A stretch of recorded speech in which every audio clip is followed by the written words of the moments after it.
I rubbed my eyes really hard, but the sight in front of me didn't change. When I finally looked again, I couldn't believe what I was seeing. Our house looked completely different, like it had been made bigger and changed somehow. Hi, I'm May. I'm 43 years old and I work at home. I've been married to my husband Jim for 15 years, but we haven't had kids. That's okay though, because we're happy together. We made a promise before we got married, and as long as we stick to it, everything's good. When I was young, my parents died, so I only had my husband's parents, who I call my own. We used to live just a short bike ride away from them, which was perfect. But things changed when my father-in-law died suddenly. It hit my mother-in-law hard, and we did our best to help her through it. After about 6 months, she started feeling better. But then things got weird. My mother-in-law started coming to our house all the time, every single day, even when we were busy. She'd let herself in and say she was taking care of things so we could go to work. At first, I thought it was nice of her, but it started getting annoying. I wanted to talk to my husband about it, but he was always out when I got home from work. One day, I came home exhausted, and when I went to change in the bedroom, I saw this huge vase that wasn't there before. I was so surprised, I screamed. When I went back to the living room, my mother-in-law was there, eating crackers and making a mess. I asked her about the vase, and she said she put it there. It was this big Japanese-style vase that didn't fit with our Western-style room at all. I couldn't understand why she put it there, and she didn't seem to get why it was weird. Now, she's eating chocolate next to that precious vase a colleague gave me as a souvenir from their trip abroad. But let's put that aside for a moment. The bedroom used to be plain and boring, but now my mother-in-law says it feels much better with the vase there. She seems to be enjoying herself. If someone thinks the huge vase next to the bed is interesting or improves the atmosphere, I'd want to question them for a long time. It's so out of place. And she brought it here herself, not through delivery. That's impressive. But now is not the time to be impressed. Are we seriously keeping that vase? My mother-in-law then complains that she's tired from moving the vase and asks if dinner is ready yet. She expects dinner too. What did I do all day? Worked hard moving the vase, she says. Can she please go home? I'm starting to get fed up. At first, I thought she was just lonely, but now I don't feel that way at all. I make sure to prepare rice and meat soup for breakfast while she's bustling around, ordering me around. May, where's my lunch money? I'm looking after the house for you. You're so thoughtless. At least vacuum daily. I'm the one getting tired of looking after the house. Don't modern daughters-in-law care for their mothers-in-law at all? Her endless demands are making me want to tear my hair out. And then she says she's going to stay the night. I'll sleep in the room with my son, and you, May, can sleep on the sofa. Seriously? What kind of punishment is this? She finally leaves quietly after I give her my treasured cookies, her favorite. I'm at my wit's end, Jim. Please do something about your mother. I cry out to my husband, feeling like I've reached my limit. Well, even if you say so, Mom must be feeling lonely, I guess, he replies. I thought that phase was long over. It's like she's trying to take over our house. Saying it out loud made it click. Now it seems like my mother-in-law is trying to take over our home. If things continue this way, it'll play right into her hands. Oh, forget about the vase. I think this is a problem, but my husband just frowns. Taking over is an exaggeration, he says. It's fine. She's just looking after the house while we're away. We don't need her for that. We have a home security system. Then should we cancel it? It'll save us money, I suggest, frustrated. That's not the point, he replies dismissively. My husband just doesn't understand. Even when I ask him to talk to his mother, he always ends up doing whatever she says. It's like it's always mother over wife. A mama's boy, huh? And still, my mother-in-law's visits don't stop. She's staying over more and more often. Is her takeover project going smoothly? Why do I have to sleep on the sofa? I miss my bed. Maybe we've been too kind to her after my father-in-law passed away.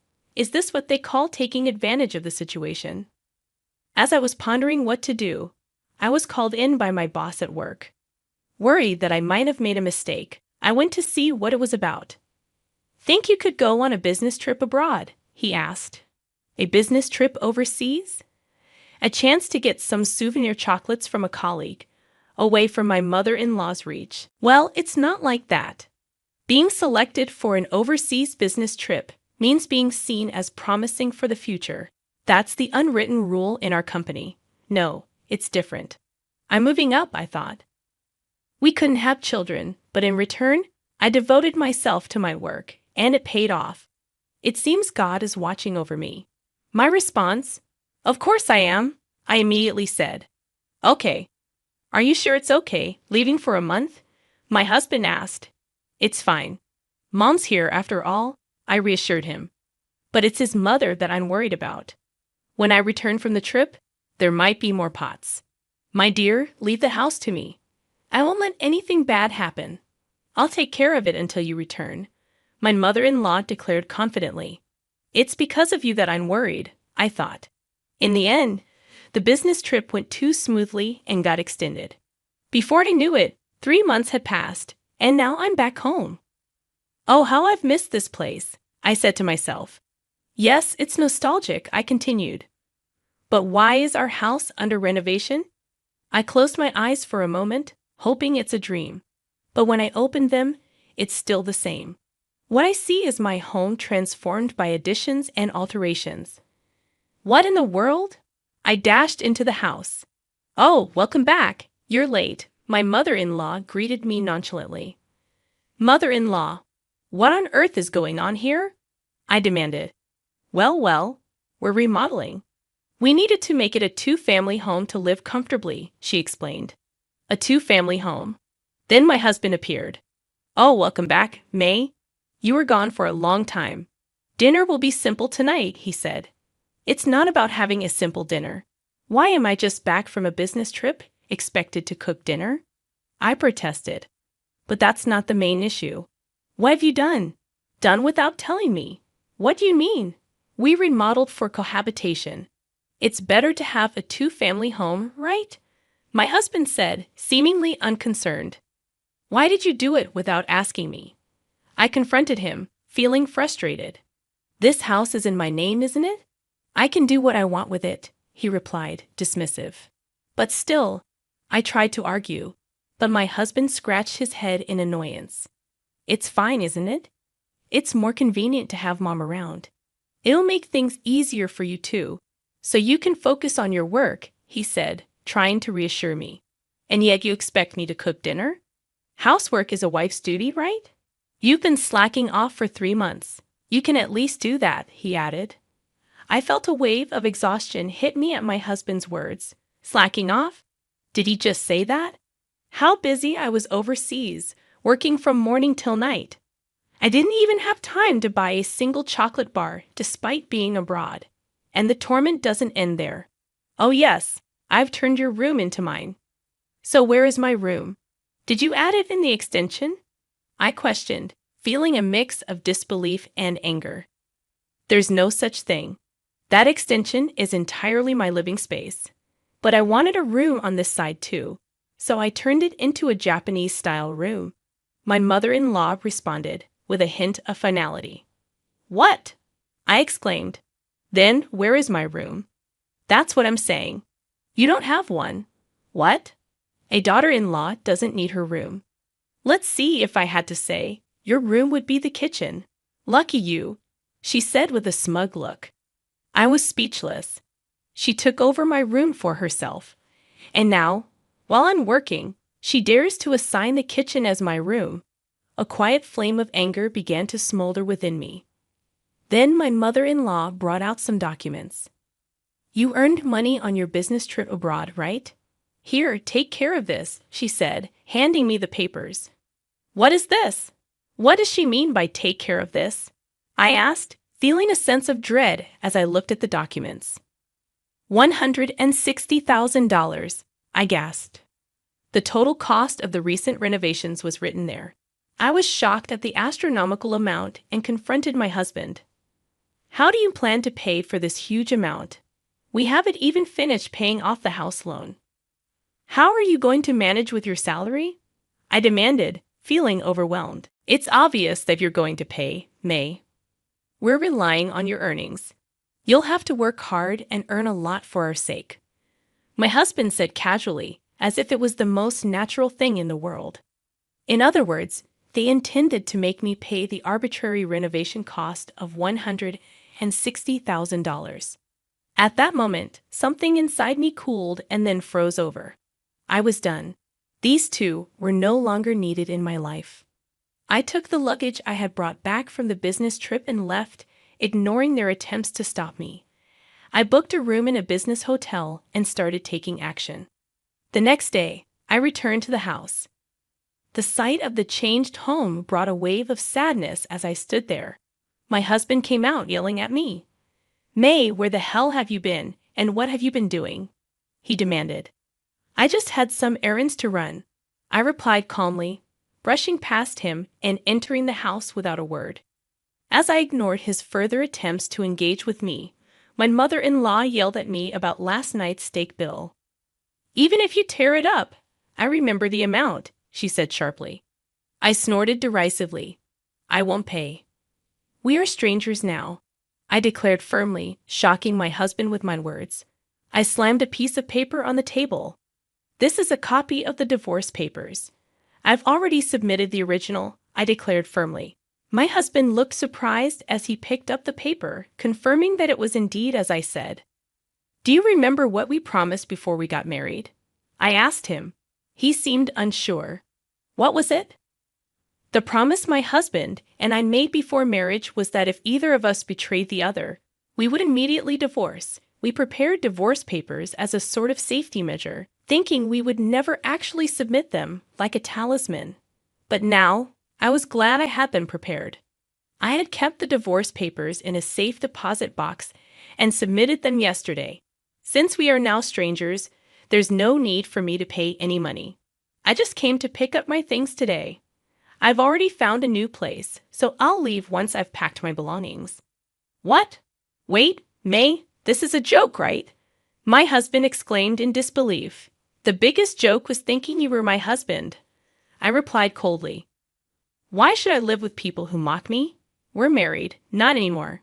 Marriage is about discussing and deciding important things together. Someone who makes major decisions alone, like you, isn't a husband. Why don't you live happily with your beloved mom?" But my cold words made my husband break down in tears, but it was too late for regrets. I continued. "It's good to care for one's mother. However, that should be balanced with caring for one's wife.